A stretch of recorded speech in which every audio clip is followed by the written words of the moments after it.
And we are live. Mhm. Welcome everyone to this amazing. I say every episode's amazing, but it's true. All episodes are amazing. This week's amazing episode of When Miracles Speak. We have our lovely host, Letitia Anderson. My, Hello. my have Dr. Iris Pendleton. Welcome, Dr. Iris. How are you this Hi, evening? Dr. Iris. I'm doing good. Thank you. We are so excited to have you. We're going to take just a brief moment to make sure that we are streaming and go ahead and don't forget, Tisha, go ahead and share it to Dr. Iris so she can share it. Yep, I was absolutely about to do it. Hold on. And then plus it gives everyone a minute or two to get on in here. No, I should think, y'all. No, I don't talk about me, y'all. Oh, I wouldn't dare.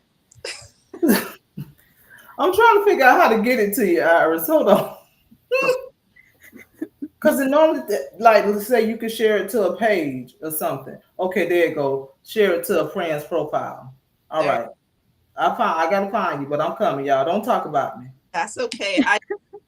I did see that you are live on Facebook. So I'm sorry, YouTube. I saw you on YouTube, so you're good there. Okay, and also, Iris, it's not letting me pull you up. Oh, that's I pulled interesting. up your husband, but I can't pull you up. Well, let me see. Oh, let's Share. So I'm gonna send it to him. okay. I got her. You found her? Yeah. I couldn't. That happened to me with two people. Y'all don't talk about us. We learning. We learning the glitches. And plus, I'm really excited though about this. This is gonna be amazing. There. Oh. So, how are you feeling right now, Dr. Iris? Well, I'm I'm gonna just say good. Iris. That's okay. Yeah, that's good. Okay. Okay. Absolutely. We're on first name basis. We're good. Yeah. So I like that. So today Yes. we're gonna talk with Iris Pendleton. I don't want to say it wrong, and she's gonna indulge. She is literally gonna take us on the journey of her life, which alone, when I heard her testimony, it's a miracle that she's even standing here, that she's accomplished things. She's an author, she's an activist, she's a professor. She is amazing in spite of her journey, in spite of what she went through. She was able to carve out the image of victory versus victim, because those are two different images. In spite of what she went through, she's walking in victory, and you see the victory, you hear the victory. And so we are excited today to have Dr. Iris, and we're just going to go right in. We want you to just tell us about your journey, and we're going to talk about your book. She did write a book, and we're going to talk about that shortly. But right now, we want you to give the people a little insight of your journey and what it was you went through, the miracle that God brought you out of. Well, the miracle that God brought you to. Okay. So I'm going to do what I do at a lot of my in person events. I'm going to start out with a poem because that always helps me to truly capture a part of the journey. And it also prepares listeners for what I'm about to share. The abuse had me wrapped up, tied up, tangled up, shackled by my hands and my feet. A prisoner for so many years, I shed so many tears throughout the many years. But then, like Mary said, he took the shackles off my feet, so now I'm free. God broke me free from he who tried to break me. And now all I can say as I lift my hands is that God has been so good to me. He took the shackles off of me, so now I'm no longer bound. I'm just bound to be this better version of me, rediscovering all the seeds of greatness my God planted deep down inside of me. And when He set me free, He reminded me that I'm wonderfully and beautifully made by He who set the world in motion. This God, so great, He saw fit to create me and all of you. And God told me when He set me free that the abuser lied. The abuser said there was something wrong with me, but there was never anything wrong with me. The only thing that was ever wrong is that I was with someone and in a place where I should never be. And so I'm thankful each and every day when I look up to heaven and God shows me that I'm free because he took those shackles off of me. I'm no longer living in abuse and I'm free. So, Woo! I'm free. Yes, yes. I like that. Yeah, I know. Stop your fingers. oh, thank you. That was amazing. That was amazing. So, yes, free is actually one of the poems in the book that I wrote. I found that poetry has allowed me to tell my story in a way that allows people to receive it because some parts of it are a bit heavy. And so I like to begin with that. And so, my story, I was in an abusive relationship for nearly 20 years. Oh, And I'll repeat that, nearly 20 years, nearly 2 decades. And that's why I'm so excited that God set me free because some people don't make it out with their life. And I Mhm. did. And that's one of the reasons why I continue to share and tell people about my story. So if you ever read the book, you'll find that I entered that relationship very young. I was 19 years old and I oh, work with college students right now. So 19 is that tender age where people are, just going into adulthood. They're seeing a lot of things for the first time in life.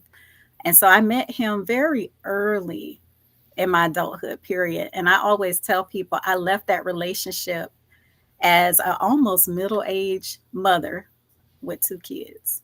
So I went in as one person, I left out as another person. And so during the years I was in that relationship, there were all kinds of, like, I dealt with a lot of different types of abuse. And I think people often think abuse is just if you get hit. I'm yeah. here to tell you there's lots of abuse that happens without anybody ever lifting a finger. Someone can convince you that you're worthless if they tell you the right words, if they say the right things, if you hear certain poisonous things about yourself every day, you start to believe it. And 20 years is a long time. And so, one of the things I always like to share is that the title of my book, Now I Can Wear Pink, I actually have on Now I Can Wear Pink earrings, um, was somewhat inspired by some of the things that happened in my story. And a lot of times people say, oh, pink is the color for breast cancer. Yes, that is correct. And I am very much into that cause as well. My mom is a breast cancer survivor. But for me, pink means something different. When I was in that relationship, the abuser did not want me to wear the color pink. Oh, wow. And so that's that one of those aspects of abuse that you may not often think about, but someone controlling what you wear, someone putting you down because of what you wear, someone calling you really hideous names because you wear a color that they don't prefer, to the point where it controls your behavior.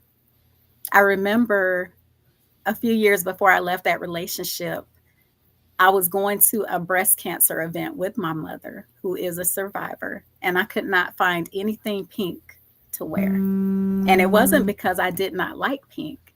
It was because the abuser had programmed in my mind that it was wrong to wear pink. And, someone keeps telling you, hey, don't do this, or if you're going to have to argue or be put down every time you do something, you slowly just start kind of following along so that you can avoid the argument. And so I remember that just kind of broke my heart, realizing I did not have pink. And it wasn't because I didn't like it, it was because he had convinced me that I should not wear it. So that's the kind of control that I dealt with. And it went even further. I mean, controlling what I wore, controlling what I did, controlling even what I said. Like, I remember being in that relationship and I would literally rehearse a conversation in my mind before I said it to him because I knew if I said the wrong words or even if I said the right words, he would find a way to take my words and twist them and make them into something that it wasn't. And so going through this kind of situation where you have someone who's controlling not just what you put on your body, but also what you think and what you say. And on top of that, also, physically abusing you at times, it's like living in oppression. It's like fighting a battle daily. Mm. Yeah. My goodness, while you were going through all this, did you have anyone to confide in, or did you just keep it all to yourself? Um, there were times when I did tell people parts of what happened, but during that time, I had the experience of losing at least one really close friend, and I never truly knew why. And I always felt like the reason why I lost that friendship was because I had confided in someone and I never left. And the person, I think, was really struggling with watching me continue to be in that situation. And it kind of scared me to where I didn't want to share with people again. Another situation, too, is clearly if you share with people that someone is physically abusing you, they're going to call the police. Right. That did happen at one point in the past. And I just remember being blamed and just feeling so guilty about the abuser getting in trouble or having the police called. And so I remember it just made it to where I just started concealing what was happening. I just tried to hide it. Now, when the police were called, did he retaliate in any way?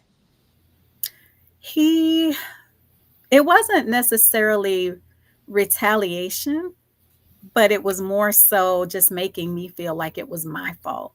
And a lot of times with abusers, not only do they feel like it's your fault, but they get other people on the team, like family members and others, who also make you feel like you're a troublemaker or you're just creating problems. And at the time when the police was called, that was very early in this almost 20-year cycle. But that situation kind of taught me that calling for help creates trouble. And so I just stopped telling people. Wow.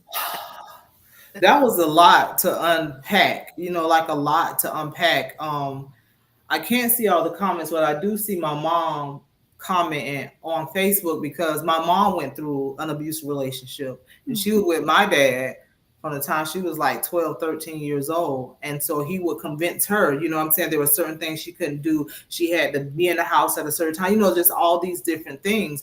And it's like, to me, when I look at my mom, I don't see her as a weak person. I see her as a strong person. And so even as you're telling me this, and it's those little things you don't realize that they start manipulating and taking away your freedoms, your thoughts. You don't have your thoughts anymore. You don't know. And my dad had gotten so good at manipulating that even when they separated, he would get me so upset, right? Like I'm off with him at the beach and it's supposed to be me and him, and he'll get me so mad and upset and angry, again manipulating, that I Right. would have to call my mom. And instead of him taking me back home, he would say, well, just tell her to come up here, not realizing that he using me Mm-hmm. to get her to come. And then so they're master manipulators, like they're predators. And again, he was a replica of something that he saw, you know what I'm saying? But at the same time, it was still heartbreaking because I didn't really understand. It wasn't until I got older that I was like, my daddy was using me to get my mom to come. And she would come because she loved me. Like she wouldn't say, no, Tisha, I'm not coming. She would still come. And then, of course, it wouldn't necessarily be the best situation. You know what I'm saying? Mm-hmm. So when you think about it, right, and in the midst of all this going on in your life, was there a part of you that said, this is it, this is all you deserve? Or was there a part of you that said, there is more, like I'm better than this? In spite of what he was saying and what things were happening, was there still a part of you that said, it's more to me than this? Yeah, absolutely. I think I would say around 2019, that's a place that's really special for me because I started journaling. Because, for one thing, I wanted to keep track of what was happening in the relationship, but also as a believer, I pray, I read the Bible, and I can remember actually writing in my journal and just praying to God and just letting God know this is what I would like my family to look like. Mm. I have a desire to be married one day, and this is how I would want my husband to be. And I remember telling God, I would like a husband who loves you as much as he loves me. I would like a husband that loves the children as much as he loves me. And then I talked about all these characteristics. Like I wanted a husband who was kind, who had good character, who, was truthful, ethical, honest. Basically, all of the characteristics of a godly man. I feel like if you find a man who's godly, who loves God, clearly he's going to check all the other boxes and truly meet the other criteria. I also talked about and thought about what I wanted my home to look like and sound like. And it was like right down to like no clutter. The abuser liked clutter. He liked stuff, and stuff was always all over the place. And I'm more of a minimalist kind of person. So I wanted a home where there was not stuff everywhere. And I wanted a home that was quiet, where there was no yelling or screaming or profanity. And I got real specific with God about what I wanted. And I remember at the time, I did not truly completely believe that existed, because from my own childhood, I can remember the first time I saw a woman getting hit by her husband. I was like 5 years old. I remember standing in the doorway with my mom and grandma, some other people, and just kind of watching this man chase a woman through our yard. And people were just kind of watching, and she was screaming. No one did anything. And so from a young age, I had seen some pretty unhealthy relationship patterns. And I knew that I did see people out in the world who from time to time convinced me that, okay, maybe you can have this kind of family. Yeah. But I had not really seen that. And so I did pray for it and hope for that. That was going to be my question, because the thing is, when going through such an abusive marriage, and you begin to look around and wonder, like, okay, do I know any married couples that are godly, that are healthy, and that's what I used to think, because I went through a pretty bad marriage for 13 years. And the thing is, and that's what I always question, like, do I even know one couple that's happily married? Mm-hmm. It made it kind of difficult for me to leave, because like, okay, does this, what I want, does it even exist? Mm-hmm.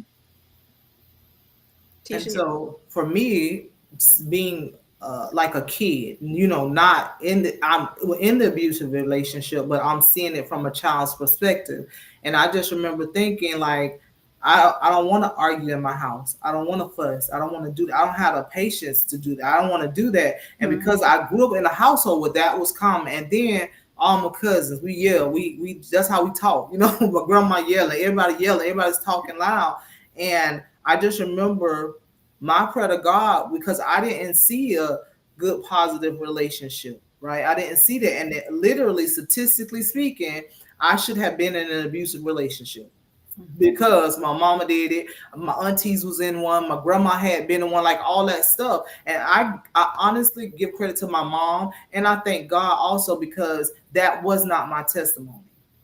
You understand? Like, that was not it. Now, me and God had a conversation, and he was like, Tisha, I know you're a little bit crazy. So I don't want your testimony to be in prison. Like, prison ministry is not for you, right? So because of that, that's what I'm going to say. It was just kind of like seeing, but because of what I had saw, what I realized was that I still didn't trust men. Mm-hmm. I realized that my husband now, who has always loved me, never raised his voice at me. I used to stare at him and just be thinking, he gonna change quickly.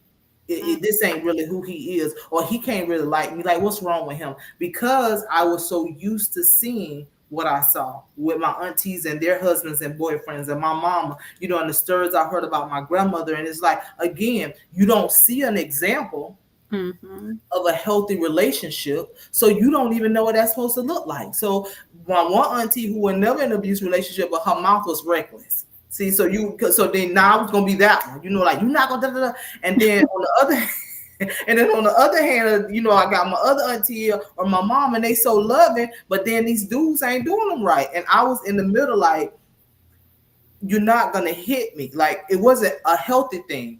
because my mindset was complete. Like I literally told the dude, if you ever put your hands on me, I don't want you to go to sleep. I want you to know who killed you. So when you in the gates talking to the Lord, you won't be like, I don't know what happened. You're gonna say Tisha did it. Like you don't even wonder, because again, an unhealthy mindset. It didn't mean that, oh, she a strong woman, she ain't gonna take that. No, that was unhealthy, because it was like I'm preparing myself to have to kill somebody. You get what I'm saying? Like, because you're not gonna hit me. And the thing is, like with my husband, he wouldn't raise his voice at me. I didn't understand it. Like, what do you mean we're not gonna raise it? It was not gonna happen. So I didn't know how to receive true love from a man, because all honesty, I never really saw it. Like my daddy loved me, Yeah. but I didn't see it in a healthy environment. Does that Mhm. make sense? Yeah. So Iris, so you said 2019 was a special year for you. So as you're writing all of this, and you could write the vision, make it plain, is what it sounded like you did. Mm-hmm. You wrote it down. Were you still in that marriage? Yeah, I was still in the abusive relationship even when I was starting to write about what I wanted to see that was different. And I think a turning point that happened in 2019 is that for the first time, I decided to go and see a counselor. Um, Now, we'll be honest, that was my first time going to counseling, and I ghosted her. I hate to say that, but there's a good side to it, and I put this in my book. I remember her telling me, she said at the time, the abuser had some significant challenges to where I felt like he needed me. And I thought that as a Christian, it would be really wrong to abandon him. And so I feel like that caused me to stay a little bit longer. But I remember her telling me, she said, well, what if you were able to help him, but find safety for yourself at the same time? Because unfortunately, sometimes survivors of abuse, we get so focused on helping the abuser that we forget we're supposed to keep us safe. And Mm-hmm. then another thing that she told me, I remember her saying, you're beautiful. And she said, I need you to look in the mirror every day and tell yourself that you're beautiful. And that was a way of her trying to tap into me, seeing my own self worth, seeing my own beauty as a person. But I remember the most heartbreaking thing happened. When I tried to repeat after her, I just started crying. I could not look in the mirror and tell myself I was beautiful. And I remember telling her, what if I don't believe it? And she said, well, you know what? Just say it until you do. And she actually told me, put a little post-it note on your mirror and, look at it every day. And I did that. I had a little hidden mirror. And so now to this day, I actually pass out mirrors for people with that quote about looking in the mirror every day and telling yourself you're beautiful.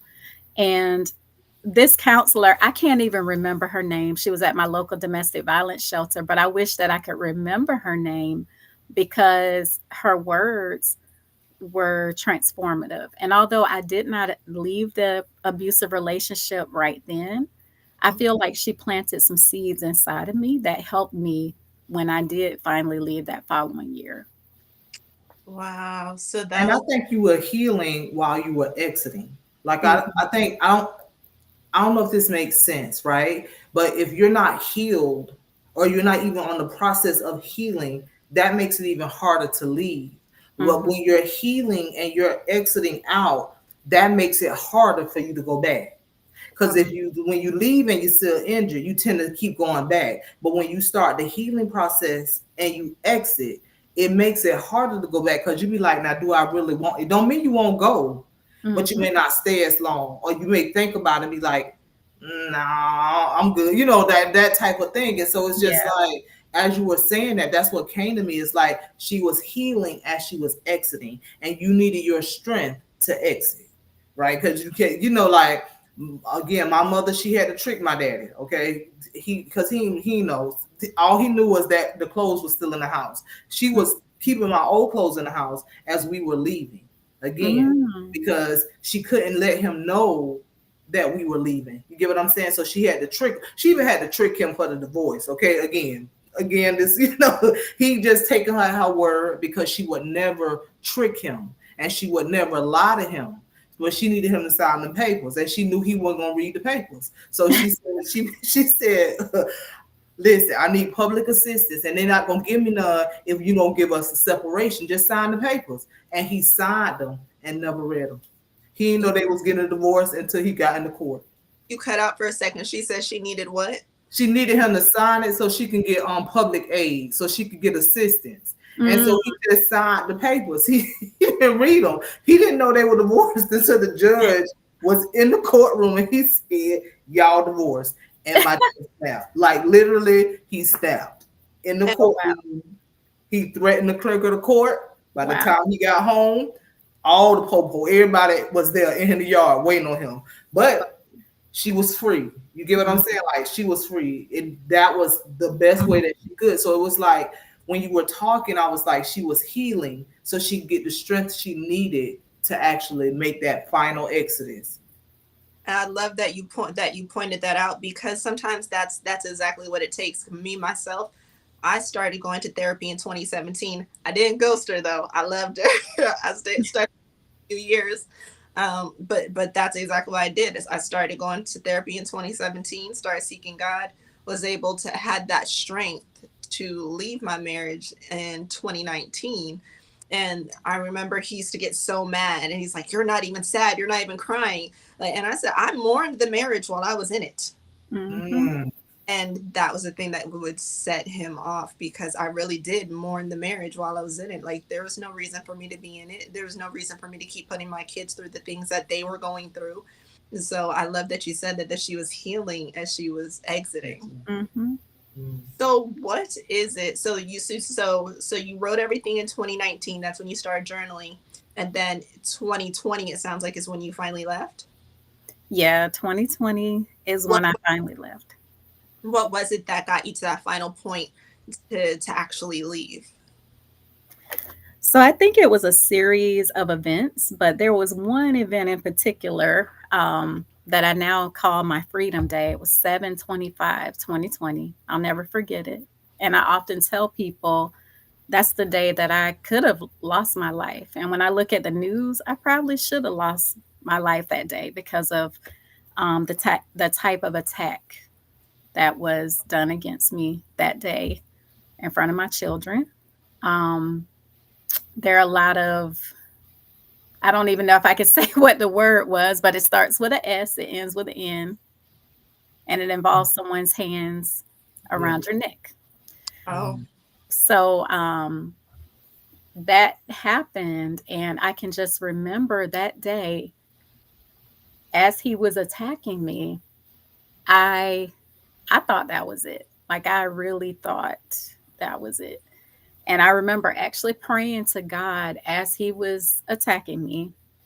And it was almost like there was something inside of me that was like, now you can leave. And like I knew with every fiber of my being, if I did not leave that day, that was going to be it, because that's actually one of the indicators that a relationship can become lethal. That's a very high risk factor. is the first time that he's done something to that extent while you were in the marriage? Yeah, so when we were together, he had done other physical attacks. Like I'd been hit, pushed, all kinds of like physical attacks, but that was the first time something like that happened. Yeah. And it was just the way that he did it. Like I remember him rushing across the room like, "That's it. I'm tired of this. Pick your cuss word." And, he came and he grabbed me, and I totally just felt like this is it. This is how it's going to end. And I just remember, like I said, praying to God and literally feeling something in my spirit saying, now you can leave. And it's sad that I needed that, but in abusive relationships, sometimes we make excuses as to why we should stay, whether it be from societal pressure, or we have children, or we don't want to leave this person on their own because they can't make it, whatever the reason is. I made up a lot of excuses as to why I could not leave. And till this day, I don't know what caused him to stop, but he did. He stormed out of the house, and I left. God, look, God. Yeah, because God did that. That was a God thing. Now, so we gonna end up right because again, the miracle is you got out. That's God did it. before But we're only. Hmm, I want to touch on something real quick because she said that she had reasons that she had made up why to stay, and I just have one question. It's been on my mind for a few minutes now. Being a woman of God, did you have friends and family that were saying, "Oh, you can't get a divorce because the Bible says," because a lot of people will bring up what the Bible says when that you're means, divorced because yeah. the same. Well, with us, believe it or not, I was a I was a long-term cohabitator. So so we weren't like legally married, but we had been together so long that, we had different, things that we had to separate. It was almost like being Yeah. married. Yeah. It was a lot like it. But there were people who felt I should not leave him because he's having a really hard time and this person needs you. And like I can remember the day that I finally did leave, I called his mom and I said, "That's it. This is it. I am leaving."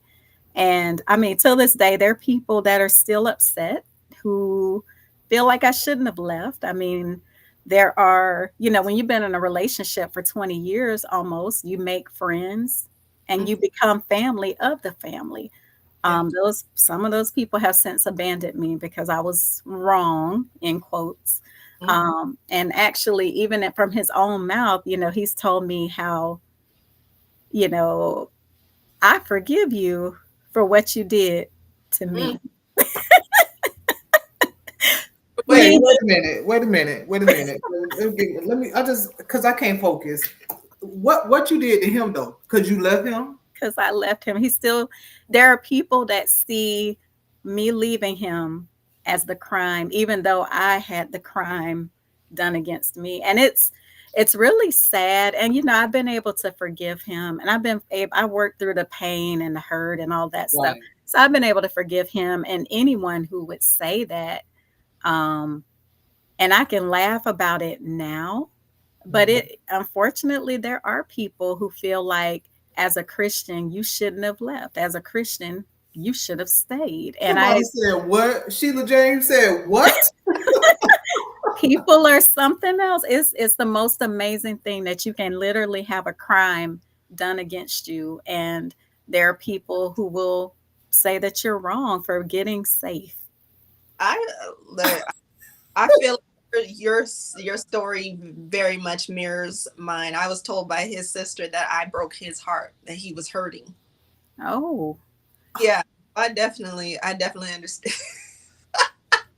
it's shocking that people can say this to someone who has been so wronged, like we have, like what we've experienced as survivors of that type of abuse. And it's really shocking that people say that. They re-victimize the victim and try to make the Absolutely. victim the villain because they don't want to. Again, they don't want to admit that this their uncle, their brother, their child, they're this, they're that.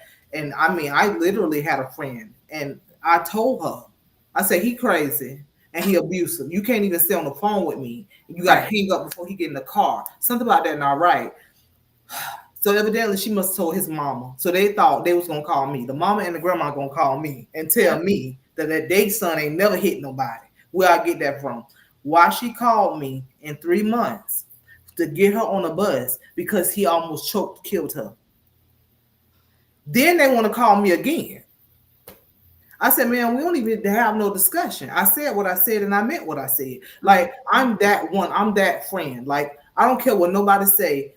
I'm going to tell you the truth. If your man aggressive, if he manipulative, if he's abusive, I'm not telling you this because I don't know what I'm talking about. I'm telling you this because I sat in it. Like I saw my mama go through it. They all have signs. They all do certain things. They try to pull you away from your friends. Again, they got to tear you down and love on you at the same time, like punch you in the face and put makeup on at the same time. Like I know I'm so dramatic, but it's like because I Mhm. got to let you think, even though I'm the one that did the injury, that I'm the one that's actually protecting you, that I'm the one that's saving you. So they'll make everybody else look like the enemy. And a lot of times women, they turn on the friend that's there and stuff like that. And what I've learned, just being even recently with friends and things and family that are in those situations, a lot of times I have to walk away. Mm-hmm. What I'm not gonna let you do is I'm not gonna. I don't care how close we are. You're not gonna injure me with your Mm-hmm. words because I'm taking it personal. You know what I'm saying? Like I understand you got to figure out how to get out, but I also got to figure out how to stay out. Like I gotta love you enough to say, okay, you've accepted this situation Yeah. and nothing else I can do. Because a lot of times I think people don't know how to do that, and I'm that friend like, girl, you better leave. You know, that's me. Come on, I'm gonna come get you. This, that, and the third. You know, but when a person is not ready, Mm-hmm. you're literally because you can't compete with who they land with. That's Mm-hmm. Like true. you ain't gonna never, you know, no matter what nobody would have said, like you said, it took that last moment for you to realize that, okay, this is it. Like I'm about to die. And for some women, some people, that's what it takes, that extra, you know what I'm saying? And then they'll come back around, you know, but no matter how it looks, right? Because it's like I'm listening to your story and I'm like, man, this is amazing. But I'm telling you, this ain't the end of your story, is it, Iris? Because again, when did you finally get your divorce? So I finally left him. Like, we were more of that common law Common marriage. law marriage, right? Yeah, but and like what I will say, although I wasn't in a situation where I had to legally divorce him, I was in court with him until from 2020 to 2022, even though we were not married. Good. Because a lot of times when people leave an abuser, they will use whatever powers they can To keep use it connected. to try to connect you. And I mean, we stayed in court a long time about things we really didn't need to be in court about. But we were there. And unfortunately, in some cases, the legal system has not caught on to the fact that legal abuse is another way that the abuser keeps reaching at you even Mhm. after you're gone. So, yes, I did leave in 2020, but I was still going to hearings. I mean, imagine going to hearings during COVID on Zoom in breakout rooms. That kind of had some advantages because I didn't have to see him in person, Yeah, but Right. that's it was frustrating for trying to Yes. move on with life, and it was costly. Like it cost a lot of money and just more headache. But it is what it is. So, in spite of all of that, when did you become Dr. Iris? So, believe it or not, I became Dr. Iris in 2019. I've been in school. It's really amazing. I think I would say I've always been just very motivated. I've always been a reader, and reading has always been my escape. And I think in this relationship, that was a hidden blessing because studying kind of did give me a refuge and a break away from the situation I was facing. Something else that I didn't realize at the time, in our relationship, in the abusive relationship, I was like the primary breadwinner. There are a lot of there are a lot of situations where women aren't allowed to have jobs, not allowed to work, not allowed to go to school. Well, my case was the opposite. I was trying to take care of everything on my own in that supposed two parent household. And that also became a hidden blessing because it allowed me to go to school, work Mhm. on my degrees, because he was benefiting from all of these things that I was doing. And he probably never thought he would lose access to those things. And that's more of the financial abuse that occurs when that person is kind of using you to take care of everything. And Mhm. so, yes, the financial abuse occurred because I had to take care of everything. But on the other hand, I was able to elevate myself. I was able to earn all these degrees and all of this stuff. And I mean, it was nothing but God like helping me through it. It was almost like going to school gave me something to live for. And I just kept going and kept going and God made a way for me to finish. And I just will forever thank him, which is why I find myself so excited about life because despite what I went through, if people didn't know my story, they would have no idea at all. Oh, that's amazing. Well, congratulations on that because going through all of that and being able to go to school and accomplish something and just kind of and I love that you're able to wear pink now because it's kind of like you rebranded yourself. You are were supposed to be in the first place without anyone holding you back or stifling your growth. And that's what's so amazing. So, what steps did you take? So, okay, so because, and this is just for anyone who's watching or anyone that may see this in the future. So, you got out of the relationship, but you had built a life with this person for 2 decades. So, where did you go from there once you separated from him? Well, once I got free, something that I would highly recommend for everyone and something that I did myself, I did like a kind of a detox. Like I didn't date or talk to men or anybody. I took some time to get to know myself. Because I had to remember, well, what do I like? What do I like to eat? Where do I like to go? Because in an abusive relationship, a lot of times the abuser makes all of the decisions about, well, this is where we go, this is where we eat, this is who we go out with, and so you don't get to make those decisions. And like I said, I wasn't even getting to choose what I wanted to wear. And so I had to really figure out, what is it that Iris likes, what is it that Iris wants out of life, what flavor lollipops do you like to eat. Like, I had to start making very small decisions for myself because I realized I really struggled with that in the beginning.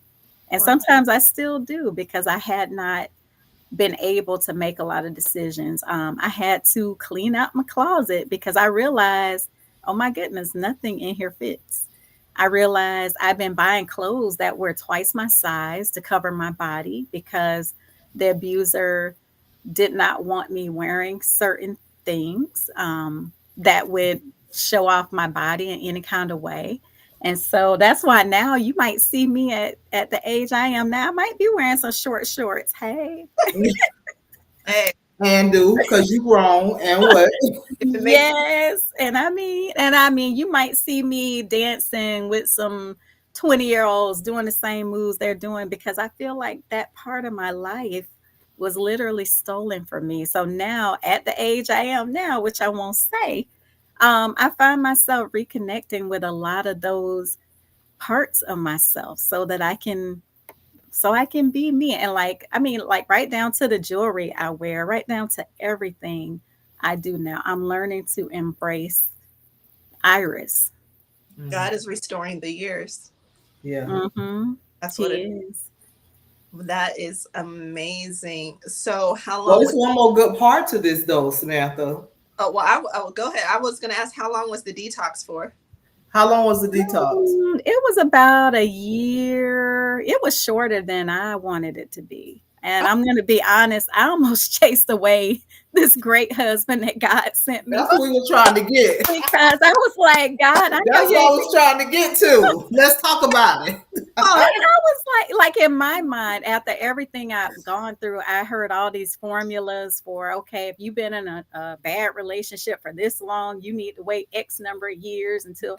And so in my mind, I was like, well, we're going to need a good 5 or 6 years, 7 years, maybe 10, maybe never. And, I actually met my husband about a year after. I met him in 2021. And I remember, and he laughs about it to this day. He was like, "You were trying to like hook me up with your friends. You just tried to send me away." And it was a while, it's just really interesting. Like, I guess sometimes when God works out a miracle, we have our own idea for what the miracle is supposed to look like. Because in my mind, I'm like, these people gonna think you crazy, girl, showing up with a new man and after what you just went through. Like, that's what's going on in my mind. I'm like, God, this is not the time. What are we doing? Like, this is not. And I remember, one morning I was praying, reading my Bible like I always do. And I just felt something in my spirit that was like, you're about to chase away your husband. And I was like, what? Because when I tell y'all, that was like totally not like I had told plenty of people, no, thank you, no, no. And I mean, I decided to just start talking to him like as friends. At first, I remember our mothers had a similar health story. and he was a teacher and he had these other things. So like I enjoyed talking to him, but you couldn't have told me that I would meet the husband because I was not, yeah. But So, the cool part, oh, I'm sorry, go Samantha. I just want to know, how did you meet him? So I actually met him online, and here's why, because I was terrified to meet people in person. Like it took me a while to really get comfortable with talking to men. Even now, like if a guy gets too close to me in a store, like I think because of just the things that have happened to me, I'm always a bit guarded. So it was during COVID, like we were, that 21 period, we were still kind of in that COVID stage a little bit. Yeah. And I just decided, I said, maybe I'll start trying to talk to people online and just see what that's like, just to, I can keep them at a safe distance. They never have to see me, they never have to know where I live. And yeah. Wow. And I imagine when you say that you almost scared him off, was that because you still had reservations after what you had already gone through? Some of that was it, but it was more so it did not fit my timeline. Like I had prayed to God and said, I wanted all these great things, which my husband has brought me each and every one of them, but it didn't fit my timeline. For me, I think I was still feeling like I had a lot of, I Work. guess, a lot of work to do to even get to that place. And not only that, like, as someone who was abused, I felt guilty still for allowing myself to stay in that for so long. So I almost felt like, in order for me to be worthy of this gift that I'm asking God for, I needed to prove myself worthy. And I guess in my case, God showed me that I was already worthy and that I had not done anything wrong. And there it is. How long did it take for you to forgive yourself? I'm still working on that. I'm going to be honest. Like, I think forgiving me is the hardest part, of this. Like, forgiving other people, they live outside of you. But forgiving, like truly 100% forgiving yourself, I think it is a process because things continue to come up. And, for me, realizing things in life that I have missed out on, that I cannot recapture, that I can't get back. So I think it's an ongoing process. And it's not like I beat myself up every day, but I will say that self-forgiveness is a process that's continuing. Okay. Wow. So listening to everything that you're saying and recapping on what you're saying, right? One is I want to commend you for your strength, right? And just me, how my mind thinks sometimes. I'm like, the reason that your husband came to you so quickly is because you had already started healing on your exit, right? Mm-hmm. And then so God needed you to know that, listen, I heard what you said when you was in that situation. And I want you to know I got it for you. Like you said, like I always say, the miracle may not look like how I want it to look. You had decided this how long I'm gonna sit here.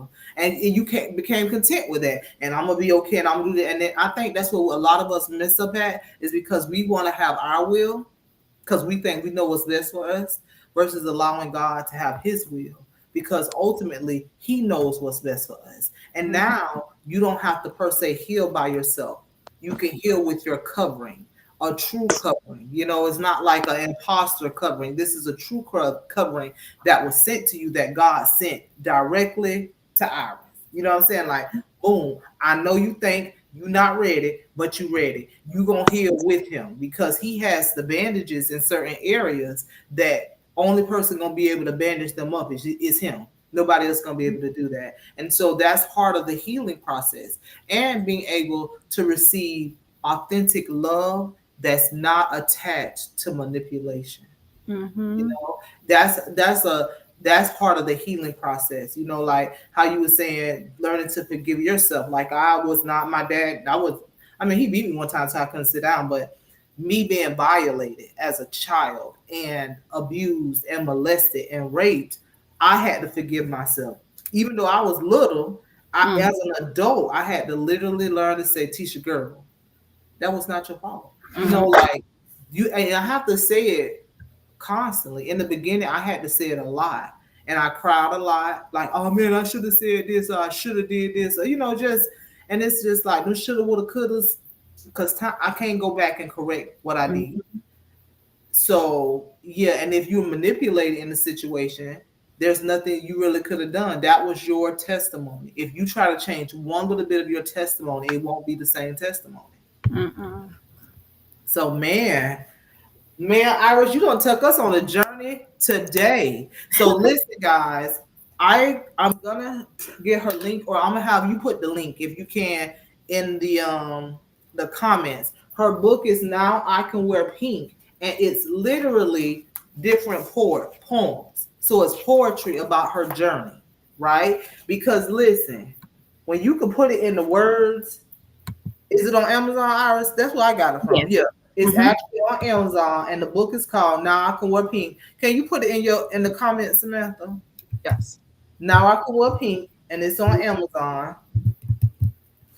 You gotta realize that one is this is a victorious book, right? Regardless of the victimization that took place while she was in it, she is victorious in spite of what it looks like. That's what I want you to remember. You know, when you have them days and you got to convince, you know, you're trying to convince yourself, take it from me, you are victorious. You are an example of excellence. You are an example of, you know, how a lot of times people come out of situation like this and they're angry with God and angry with a whole lot of other people. At the end of the day, you made it Hmm. out. God gave you a way out and you took it.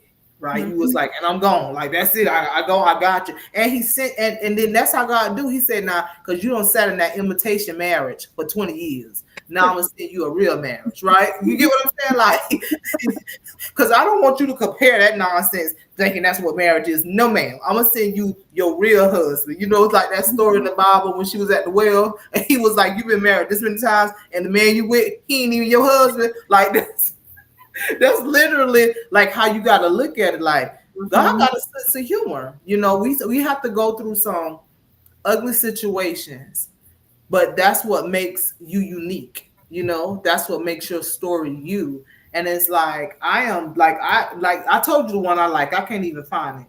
It's the one word salad, right? Hmm. Because I really feel like before we have to go, I think people need to understand that the word salad.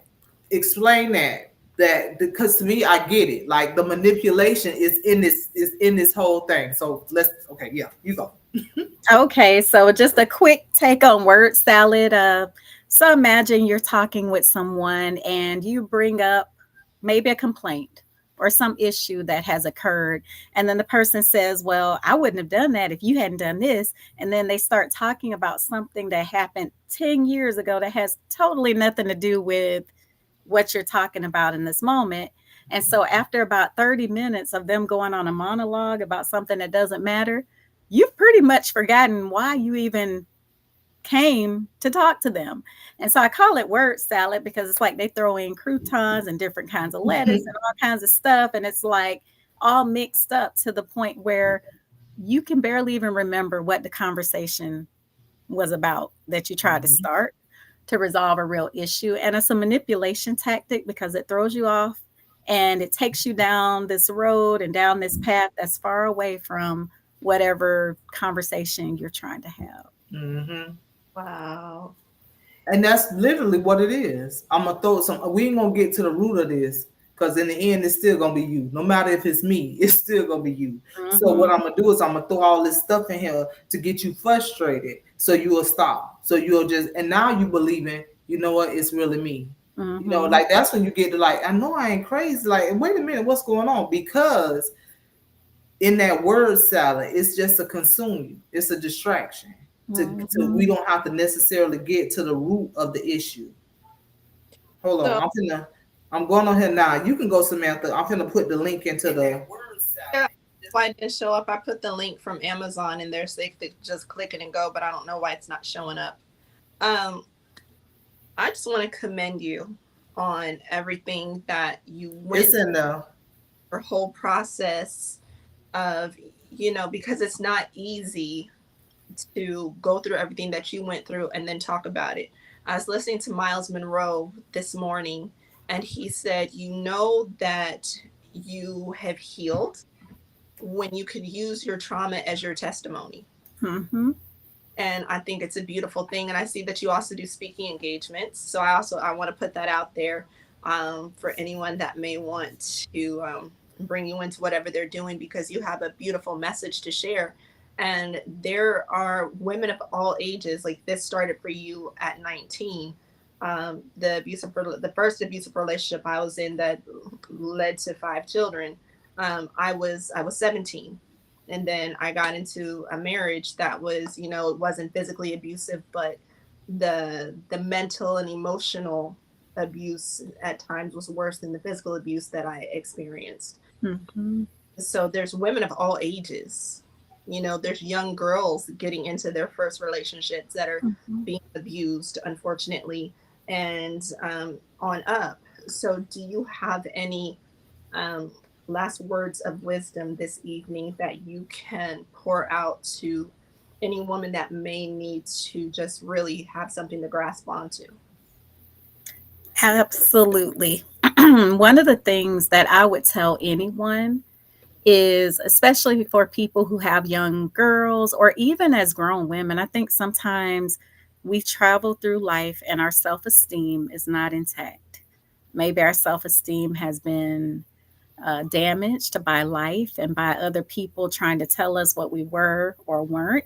And I think one of the potential risk factors for getting in these types of relationships is when you don't truly know your worth.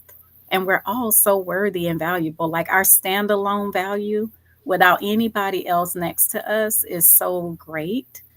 And I think we have to make sure that all of our young ladies know that. Like, we need to start standing them in the mirror from an early age and reminding them that they're beautiful, so that someone cannot come along and manipulate them and try to tell them otherwise. And so that someone cannot come along and convince them to settle for mistreatment. And so I think from an early age, just teaching our young ladies that, but also helping our grown women who never got that message. Because as grown women, we cover it up real pretty.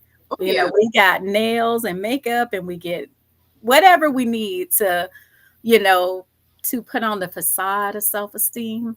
But on the inside, sometimes we just feel pretty bad. And so I think that's my message I would give. Wow, that's a great message. I love that. So I'll put your links on here. I'll put your Amazon link and I'll put your Now I Can Wear Pink page link on there. So you guys, and you go and follow Iris. Now I Can Wear Pink, because I love that. And then the fact that you said it, now that I get it. Now I can wear pink. It's like, because that's what you got to do. Like, when the adversary tell you what you can't do, when you Mm, get your freedom papers, you go and do that. It's just like somebody who done been locked up forever and they ain't had like no collard greens and macaroni and cheese and stuff in a long time. That's the first thing I can eat this because I couldn't, or you get to sleep in because you couldn't sleep in. Like, because when you think about it, that's been 2 decades of imprisonment. bondage. That's been 2 decades of just being on lockdown, being tormented, pretty much the trauma, like everything. And it's just like, okay, so now I'm free. Now I can wear pink. And you can smile when you wear it and be excited about it. So today I know you have empowered a lot of women. And y'all, we some kind of way we done got 50 stars. I don't even know what that is, but I see 50 stars on here. I don't even know how you get them, but it's 50 stars right there, right? So I'm excited. Thank you, Rose. And before we even go, because it's 7:59, again, you can follow Dr. Iris P. Her personal page is Iris P, but she has a page called I Can Now Wear Pink, right? And we also gonna have next week, while we got y'all on here, Dr. Rose Lindo. And I know I probably pronounced it all kind of wrong, but y'all don't want to miss this one because, baby, her testimony is beyond amazing. I'm just giving y'all a little bit. She is one of 48 siblings. That's right. 48 siblings. To God be all the glory. So we're going to be excited. We're going to step, because again, miracles look different. Yes. And you can't expect your miracle to look like somebody else's miracle, because that's not fair. Like, Iris' miracle don't look like my miracle. Samantha miracle don't look like my miracle. And that our traumas are not the same. The way it impacted our lives is not the same. But what is the same is that we are victorious. What is the same is that God brought us through. What is the same is that we stand on his word in spite of what it looks like. We understand who we are because we know whose we are. Come And on. that's the one thing about it, that you got to just hold on to that and just be like, I'm not going to be mad at God. Iris not mad at God. Samantha not mad at God. Because in spite of what we think, God the one that helped us out of it. He gave us the strength to do what it is. He gave us the ability to speak our testimony to free other people. So until next week, y'all, we love y'all. Remember to get Iris' book, which is called Now I Can Wear Pink. The link is in the comments. Yes, Miss Sheila, 48 siblings. Yep.